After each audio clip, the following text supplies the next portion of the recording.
Hi there, Aries. Happy New Year. Welcome to 2020. Before we start, if you haven't watched my January general video for the energy and the astrology of what's coming, then I highly recommend it because I give a very clear description of the energies of the cluster or stellium of planets that's coming in Capricorn, which is happening January 12th. Astrologers have all been waiting for this aspect because they expect some sort of challenge or change, possibly to capitalism, to something governmental, something with policy, something serious that could be coming.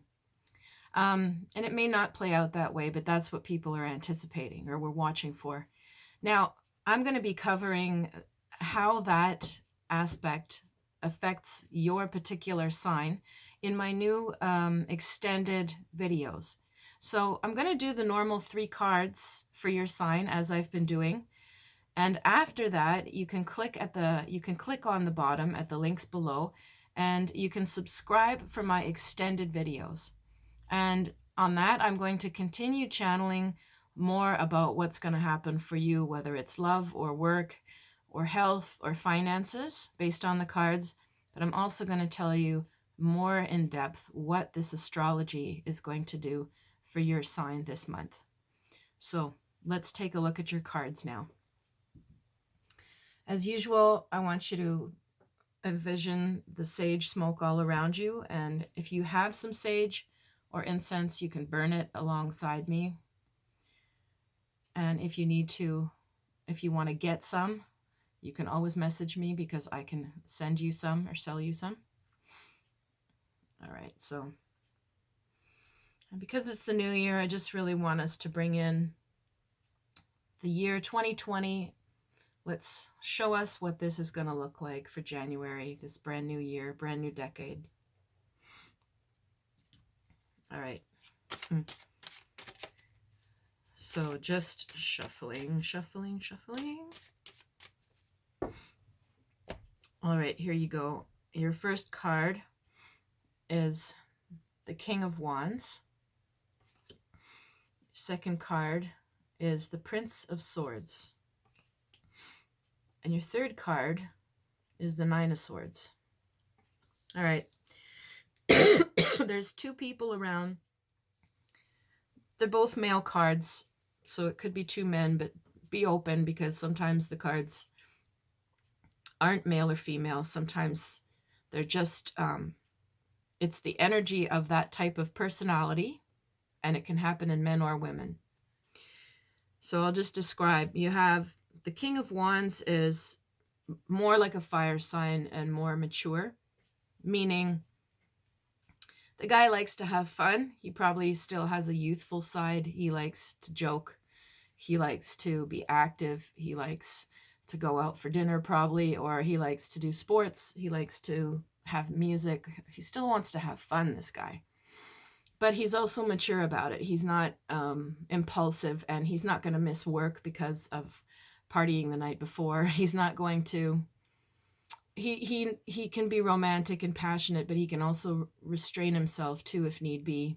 He's got more mastery over his passion and emotion, and that includes anger. This kind of guy could be narcissistic or demanding at times too.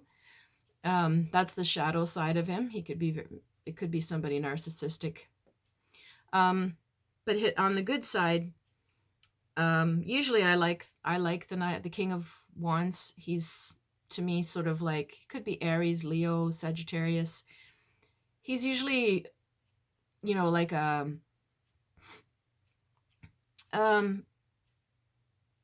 well, he's going to be, lively. He's going to be funny. He's going to still want to go out and be adventurous.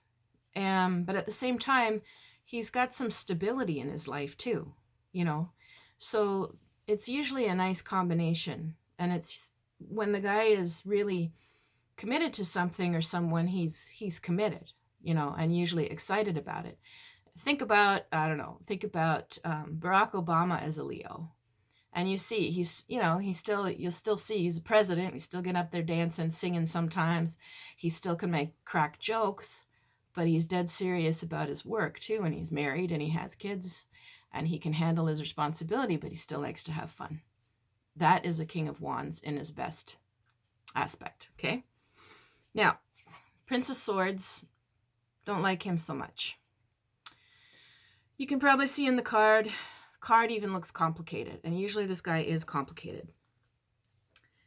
Now, usually he's clever, but usually manipulative type of clever.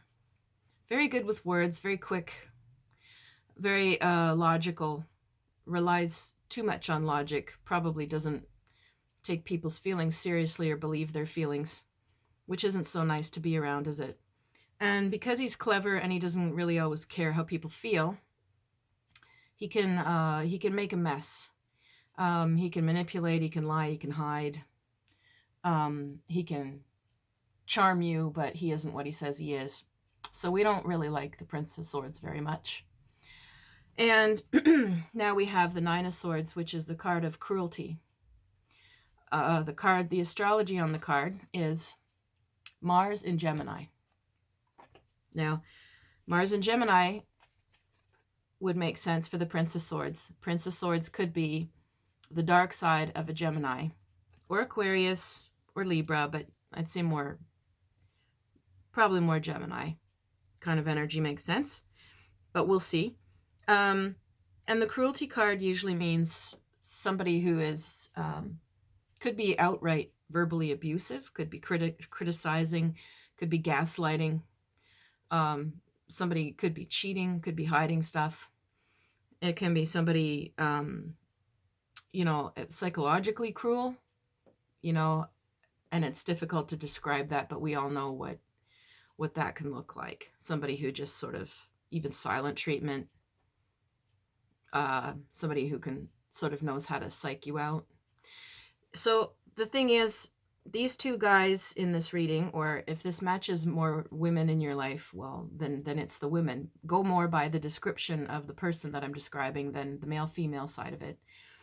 These two people are, I feel like one of them is sort of subordinate to the other one.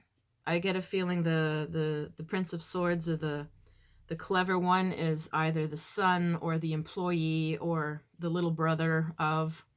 He's got less status than the other one. The other one is in a position to keep him in check, and he needs to. So if there's anything or anyone around you that matches this, and you feel like you don't quite trust them and someone needs to keep an eye on them, maybe you're that King of Wands, and the person does need an eye kept on them to make sure that they're not pulling the wool over or stealing or cheating. Who knows? Like, it's just, the Nine of Swords is a nasty card. So thing is, I do get a feeling that the King of Wands will be able to catch him and will be able to bring whatever this is to justice somehow. So it's not like all is lost, but don't have your blinders on either, So if you are interested to have my extended reading for this month, then please let me know and click on the bottom. It's going to take you over to Patreon, which is a new platform I'm using. And I'm going to have multiple ways that you can subscribe to different things that might interest you. But you will subscribe to Patreon and you'll get your extended reading for Aries. And I'm going to go into more about the cards that I'm sensing for you this month, and also the astrology and how it affects you. So stay tuned for that.